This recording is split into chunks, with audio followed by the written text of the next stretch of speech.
along the way, you'll see some of the history and the present of Six Flags Over Georgia.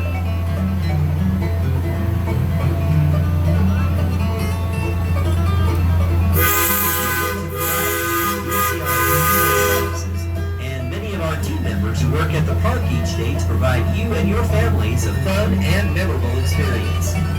You can smile and wave at them, and they'll smile and wave right back at you.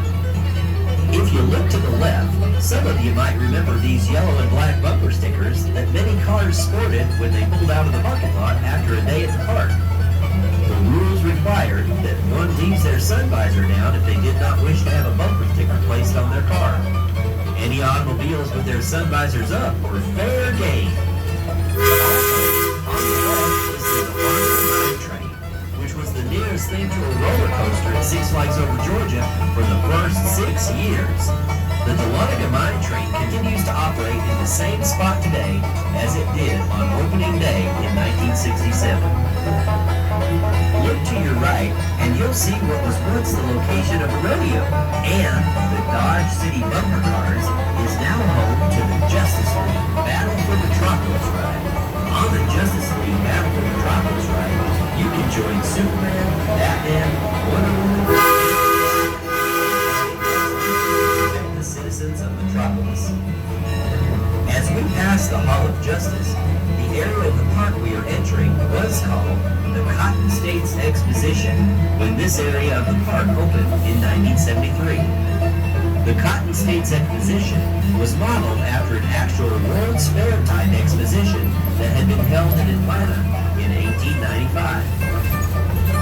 Notice the antique cars riding around a carousel?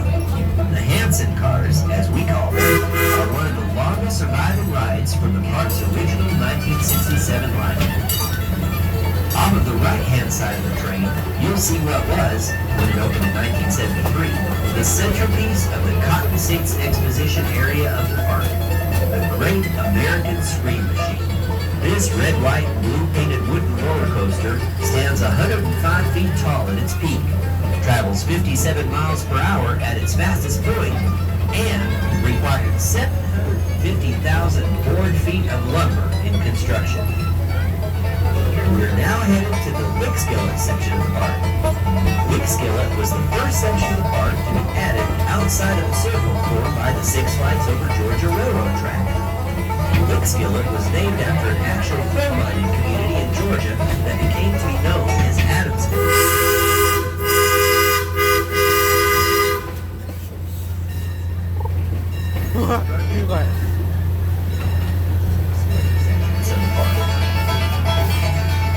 We're now crossing over into river country. In June of 1967, this was the home of Jean Ribault's adventure.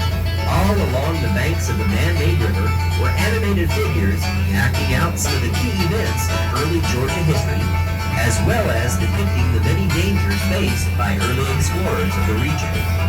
After the 1981 season, Jean Ribault's adventure came to an end. With the new craze for whitewater rafting rides sweeping things, the trough of Jean Ribault's adventure was dredged, widened, and converted into today's Thunder River. We're about to pull into the Raven Gap Train Depot. The Raven Gap Depot is the halfway point of the Six Flags Railroad line and is named for a gap in northern Georgia that early settlers used to pass through the mountains and into the state of Georgia. Now, once we come to a complete stop and the engineer sounds the train whistle, we'll be free to exit this here train. Please make sure to grab up your belongings and watch your step exiting your car.